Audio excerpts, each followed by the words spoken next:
everybody, and welcome back to another short and sweet Q&A video. If you live on the Big Island of Hawaii, or perhaps now even Maui, or somewhere in Southeast Asia, you have probably heard of rat lungworm. It is a parasite that is capable of infecting humans. Now, humans are not the primary host of the rat lungworm. As the name suggests, it lives primarily in rats, and that is the species that it wants to get to. And when it's mature, its eggs are laid and excreted through the digestive system of the rat into the rat poop. The rat poop is then eaten by a slug. The eggs then hatch inside the slug, and then when a rat eats that slug, the parasite is then reintroduced back into the rat. The trouble for humans arises when a human accidentally, or I suppose on purpose, ingests a slug that is contaminated with the rat lungworm larva. This tends to happen if someone drinks contaminated water. Like, rainwater tanks are very popular here in Hawaii, and if an infected slug gets into your water tank, it can theoretically contaminate thousands of gallons of water. Another common way that humans are exposed to rat lungworm is if we accidentally consume them when we're having something like a raw uncooked salad or other raw uncooked greens that happens to have a very, very small, almost microscopic, translucent baby slug on it. Even these teeny tiny translucent little slugs can contain thousands of larvae. Once those larvae get inside our body, we're not a rat, so they're not really all that happy about it, and they just start crawling around trying to find rat tissue, which they'll never find. It's really common for these larvae to get into our brain and other nervous system tissue, and they just keep crawling around, and as they crawl, they cause more and more damage, and it results in a huge, significant amount of nerve pain. Unfortunately, rat lungworm is not very treatable, because if you then just douse the person that's infected with like a form of pesticide or anti-parasitic formula, then you have a mass die-off of the larva, and it can end up causing even more health problems, more damage, shock, and possibly death.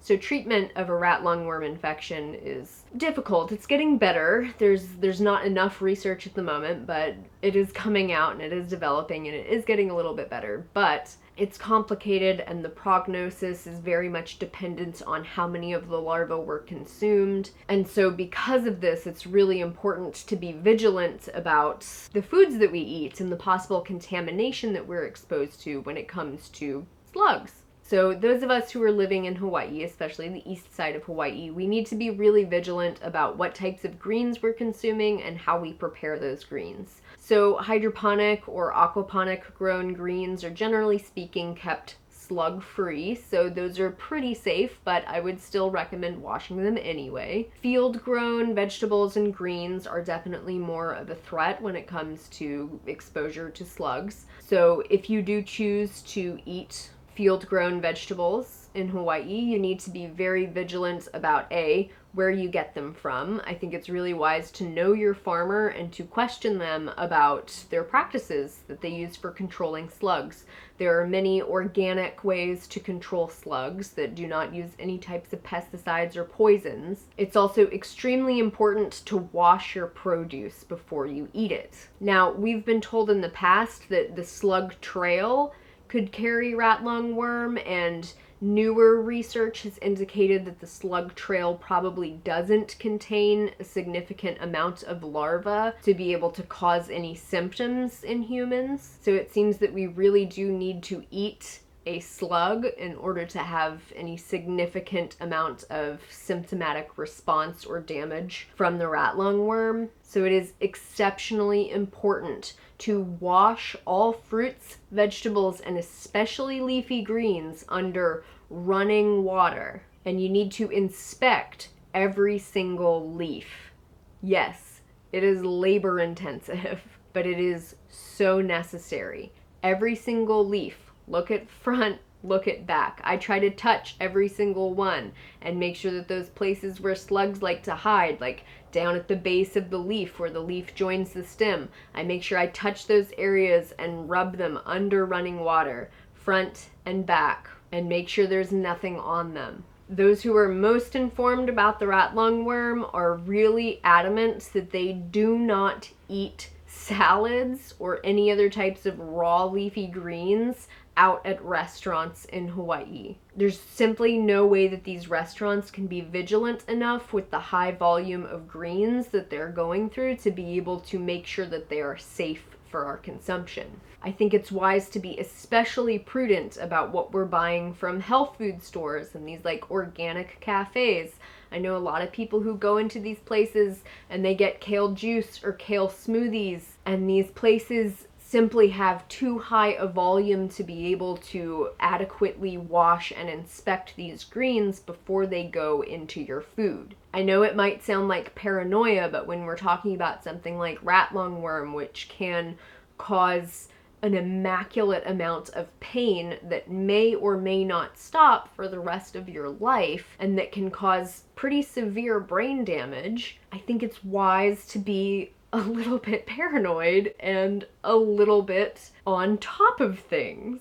Another way to eliminate this parasite from the food that you're eating is by cooking it. So cooking, exposing foods to high heat for a couple of minutes, will kill the larva. Another way to do this is by freezing. So I know a lot of people, such as myself, really like things like green smoothies, and we want to put a bunch of raw leafy greens into our smoothies. So, you can wash and inspect your food really well, but especially with foods like curly kale, it can be really difficult to inspect them well enough to make sure that they're really free of these gosh darn tiny little translucent slugs. So one option would be that you can prepare your kale or your other locally grown green for your smoothie and then just pop that into the freezer overnight, and that will kill any potential larvae that could be contaminating your greens without affecting the nutrition too much. If you suspect you could have been exposed to rat lungworm or you are experiencing the symptoms of rat lungworm, then you need to get yourself to a doctor very quickly and make sure that if you're in Hawaii, you let your doctor know that it could be rat lungworm. If you're a tourist who visited here and then you start having those symptoms when you're back at home, your doctor is never going to figure out what's wrong with you. So you need to make sure that you mention that you went to Hawaii, you ate raw greens, or you could have been exposed to rat lungworm so that they can evaluate you and try to diagnose what's going on. Okay, so I hope this video has been helpful. Make sure you know where your fruit, vegetables, and leafy greens come from. Make sure you know if that farm has practices in place to prevent contamination with slugs. And hopefully they're keeping their rat populations under control. Make sure you wash all of your fruits, vegetables, and leafy greens under running water. And inspect everything you eat. Don't just go out picking stuff and putting it into your mouth. Don't do it. And be mindful about what you eat when you are out at restaurants. Questions and comments go down below. Until next time, make better choices for yourselves. Take really, really good care. I'll see you all very soon.